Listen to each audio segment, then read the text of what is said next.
Hi. This is a really difficult thing to talk about, actually. I wasn't really sure that I wanted to make this video, but here goes. So, last week was the 12-month anniversary. Anniversary seems like a strange thing to call it, of me stopping taking Tramadol. Wow. Tramadol is a drug that is a pretty strong painkiller. It's an opioid painkiller, and it was given to me because I have a lot of pain related to my cerebral palsy. I think most people who watch me on YouTube know that I have CP. You might not know that it can be a really painful condition, and that's the reason I had Tramadol for many years. I took Tramadol for about 5 years, and then obviously it's been about a year without it. I'll get into the reasons as to why I had it and why I wanted to stop it. And I guess I should say from the off that this is not medical advice. I'm not suggesting that you should give up your pain medication, and I wouldn't even suggest that how I went about it would be a good idea. So this is really just me talking about my experience. It would be difficult to exaggerate how unpleasant that experience was, quite frankly. We're going back 6 years now, and I had a lot of pain and discomfort just from CP being the way it was. And actually, weirdly enough, it wasn't directly. I had a little accident. I fell and I really hurt my back. And coupled with everything else I was going through, I was just in a lot of pain. And the doctors gave me some painkillers, some Tramadol. In the short term, the change in my quality of life was pretty dramatic, because it wasn't long before, once I got over the initial kind of sickness of dealing with this new and strange drug, it was like a new lease of life for me, because I was like, oh, you're not supposed to be in that much pain. And for about a year or so, it seemed like, wow, this is the future. Why have I not had any kind of pain management in place before? I didn't know you were supposed to not be in like loads of pain. Everything was super, super hard. And then it suddenly wasn't quite so hard, because I had this amazing thing called Tramadol. Certainly for a few years, it seemed okay. The trouble is that sense of it, like, solving pain really just didn't last that long. It just started to feel like a bit of a roller coaster. I'd wake up in the morning and I'd feel really ill and shaky and like the beginnings of withdrawal. So I'd take it and that would take the edge off that. And then about 4 hours later, I'm going to hit that sort of cycle of starting to feel withdrawal. There wasn't anywhere to go with it except to kind of ride this roller coaster of withdrawal. And it was happening like several times a day. It wasn't like just like once or twice. And it was horrible, actually. It was really starting to get me down, because like my productivity and my attention span and everything was sort of dictated to by where in the day I landed with this cycle of like the Tramadol. So I was like, I don't feel like I'm getting any benefit from this anymore. I just felt like the reason I was taking it was to avoid this withdrawal. So that's when I started to think, this has got to go. This is not a long-term solution. It was a bit of a long journey. I started tapering down, and I got it down a bit. Like I would take 2 tablets every 4 hours. So I took 1 out, and then, so that was 7 tablets. And that day would be a bit rough, and the next day would be a bit rough. And then by about the 3rd day, I could cope with 7. And then the next week, I'd take another 1 out. One GP recommended I swap to slow release Tramadol, which was a bit easier. And I sort of settled with that for about another year. The slow release Tramadol doesn't have the kind of peaks and troughs so much, because, as the name suggests, it's a slow release drug. It wasn't like a 4-hour cycle and then your body goes, where's the Tramadol? It's supposed to last a lot longer. I didn't find it lasted anywhere near as long as I had been told it would. Like, one tablet's supposed to be sort of 12-hour cycles, and it was like after about 6 or 7 hours I was feeling withdrawal again. But it did give me a bit more time to manage my life and deal with the cycles. Bear in mind, I was like flying around the world and doing all this stuff with the gloves and things, and then I'd like have to factor in, oh god, I hope I'm not doing a thing at 4 o'clock, because like that's just before my afternoon dose of Tramadol, so I'm going to be really, really clinging on for dear life and feeling really ill and tired and achy and all the things that start happening to your body when it starts to go, where's the opioids that you're supposed to be giving me? Dark times, man. That sounds really rough when I say it like that, but that was literally the loop that I was in. So I stuck around with the slow release thing for a little bit, like probably about a year. But it was still the same problem. I was just sort of spreading it out. I'm just taking this because I can't stop taking it, because everything, by all accounts, it was just like stopping taking it would be a horrific ordeal. But I don't know what it was. The pandemic, boredom, probably. I just thought, Well, for one thing, during the pandemic, I thought, okay, well, I'm not that busy because, touring stopped and everything. I thought, if there's one shot in life where I could stop taking this and see what happens on the other side, it's now, right?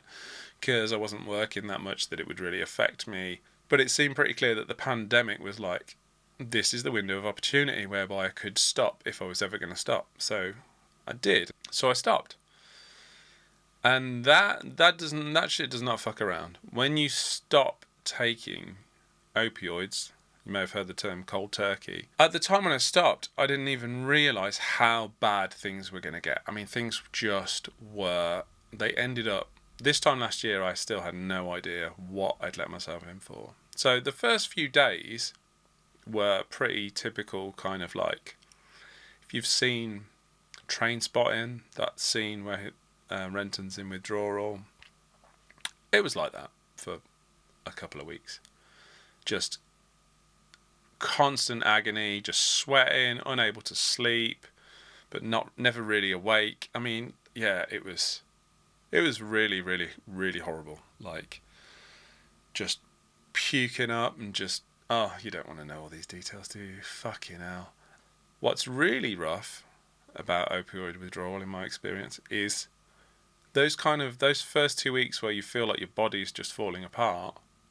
That's the easy bit. That is easy compared to what comes next. I was going through this, I was talking to my doctors about this, and although they thought it was kind of a bad idea that I'd quit as fast as I had, they were like, okay, well, if you can get through the first couple of weeks, you'll be okay. Like, by about day 10, you should see it out of your system. And sure enough, things started to get slightly better. And after a couple of weeks, I was like, oh, maybe that's it. Maybe it's over. Like, the worst of the kind of sweating and the kind of train spotting episode was over. And that's when the real shit begins. That's when the really, really hardcore stuff starts happening. Because then, for me, it was anxiety, constant, like gripped with constant fear about absolutely nothing. Always angry or terrified all the time. Like, I felt like my brain was just coming apart. And I felt like my personality had sort of dissolved, basically. I just didn't know who I was or what I was doing. If you don't know, I've got like a family, I've got 3 small children. It's like, what the fuck they must have thought was going on as I was like slowly just like losing my mind in bed for just what feels like forever. So once that long tail anxiety stuff kicked in, that was when it got really, really serious. Like, I would just be sitting down watching TV and then just have like a full-on panic attack, like heart rate like 180, like barely able to breathe. In the UK, we have this thing called 111, which is like a non-emergency advice line for health stuff. And I would call them and tell them what was going on, and they were just like, "Yeah, we're sending an ambulance." And I ended up in A&E probably over like last Christmas. I probably was in A&E every week from sort of now-ish. Well, not quite now. Like end of November to sort of, don't know, January. Spent my birthday hooked up to an ECG. That was a low moment. Fucking hell. The other problem was that it got so bad that, like, my GPs kind of just took a massive U-turn and were just like, I was getting second opinions from different doctors, and it was just like, just start taking it again. You might as well get back on the Tramadol. You'd feel a lot better. And I was like, that doesn't feel like great advice after everything I've been through. Like, mostly I was just really, really stubborn. Like, I hacked all this pain, like physical pain. Like, nothing that CP has ever thrown at me was close to as painful as like what this was like. Just every muscle in my body just hurt constantly. And I'd been through that for like a few weeks when the real wild kind of anxiety attack started, and I was just like, no, I've got this far. I've got to see it through. So then I started having these really weird episodes where I would literally be like, just sort of randomly spasming and just moving around really involuntarily. It felt like Parkinson's or something like that, just constantly shaking, and I would stop breathing, and mostly my chest would keep like moving and like compressing in this really weird way. I would like shout random sounds and stuff, and I had like no control over my body or my voice or even really my thoughts. It was just like, just everything was just like coming apart. I remember just sitting in A&E, just like lying on a bed, just like shouting random noises, and I had no control of it. I knew it wasn't me saying it. It was just like I wasn't saying any words. It was just like really just random noises, and I was just like, I thought, I've completely broken my brain. I pushed to see a neurologist, and it was April the 1st, conveniently enough, that I got a diagnosis of functional neurological disorder, which manifests in all sorts of ways, but it's some kind of like non-permanent kind of frazzling of the pathways between your brain and your body. So your body will do weird stuff. The specialist that I saw was like, I'm just going to go ahead and blame the Tramadol for this, because Tramadol is just an awful drug and it does really, really weird things to your brain. So I'm just going to go ahead and assume that this is what's happened. And she seemed confident that it would get better. And certainly I felt better,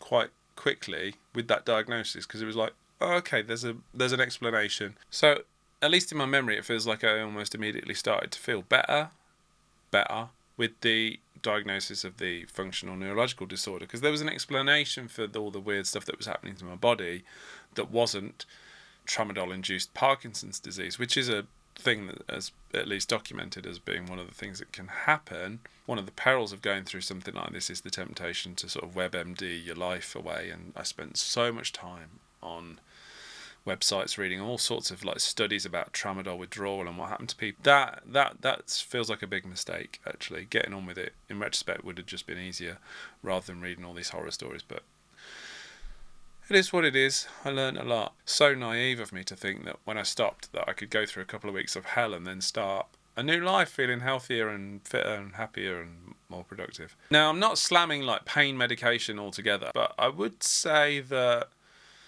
Tramadol deserves a bit more scrutiny, to put it politely, because it's a really, I've since learned, really problematic and really strange drug. I mean, my consultant who diagnosed me with FND was just like, she was just like, yeah, it is evil. It's quite effective as a short-term pain solution, but I've obviously spent a lot of time on Reddit and stuff and reading other people's accounts, and it gets really complicated because, you know, there are people out there who they've been prescribed Tramadol for something that is, not to say trivial, but not quite the same thing as a lifelong condition like cerebral palsy. Maybe they've broken their wrist or something and they've been given Tramadol for the pain, and then they get stuck with it, and then they're just taking it way after the injury has healed because they're just scared to stop. One of the things that makes coming off it so sinister is that Tramadol acts as an SSRI, like as a type of antidepressant, sort of like Prozac. My understanding is nobody really knows why it has this effect, but it does have this effect.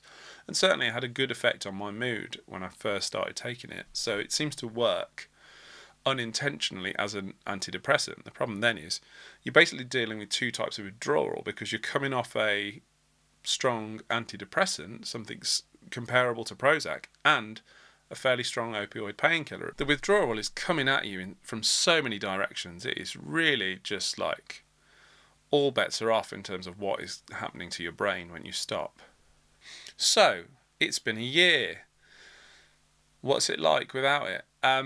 So the question people want to ask, I guess, is, was it worth it? Lying in hospital beds in the height of a pandemic thinking I was going to die of a heart attack brought on by drug withdrawal. Was it worth a year of my life in terms of the effect it's had on my family? Was it worth being so distant from everyone? Was it worth all the hold-ups and all the things I've not been able to do with my career because of like just feeling too ill? Was it worth it? Yeah. It was totally worth it. It was full on. That's like a wild episode of my life. The anxiety is still there. The weirdest thing about the anxiety for me was that it just didn't feel attached to anything. I was just having like these most extreme anxiety attacks and like feeling like I could just pass out and just gripped with fear, and there was no conceivable trigger. I'd just be watching TV or just, you know, reading a book or something. So you'd start to just lose in all sense of like who you are in that process. Again, just to reiterate, I do think it was worth it. It's not saying much, but I'm at the peak of my health right now. I feel fitter and stronger than I've ever felt in my life. And it's not like it was 12 months of just hell. After about 6 or 7 months, it started to feel manageable. And certainly in the last couple of months, since the autumn of this year, by about, month 9 or 10, I started to think, yeah, I've done this actually. I've won this. I've beaten it. I wouldn't recommend anyone do it the way I did it. At one point I did seriously consider like rehab, going into a clinic and that kind of process, because I just thought that might be safer to do it under observation. The problem is there's no support for somebody like myself where you've been prescribed Tramadol for a legitimate reason. If I'd been stealing Tramadol and taking it for recreational purposes and developed a drug problem that way, then there's more of a support network. If it's more obviously like drug abuse, then that is supported. But I couldn't get any help on the NHS with this at all. There was just none available, because the argument was, well, you've got a good reason to have it. You're not abusing the drug. You're trying to stop it. But why are you trying to stop it if you need it? I perceived a better quality of life on the other side, and I was right.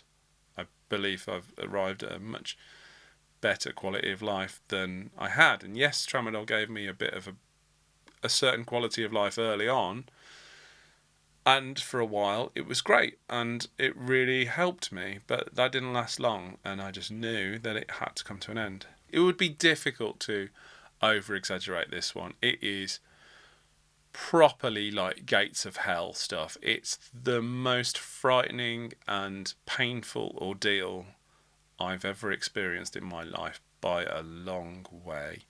Does that sell it? I feel like I'm still underselling it. It was horrific. It was, fuck me. It was, oh fuck. Oh god. It was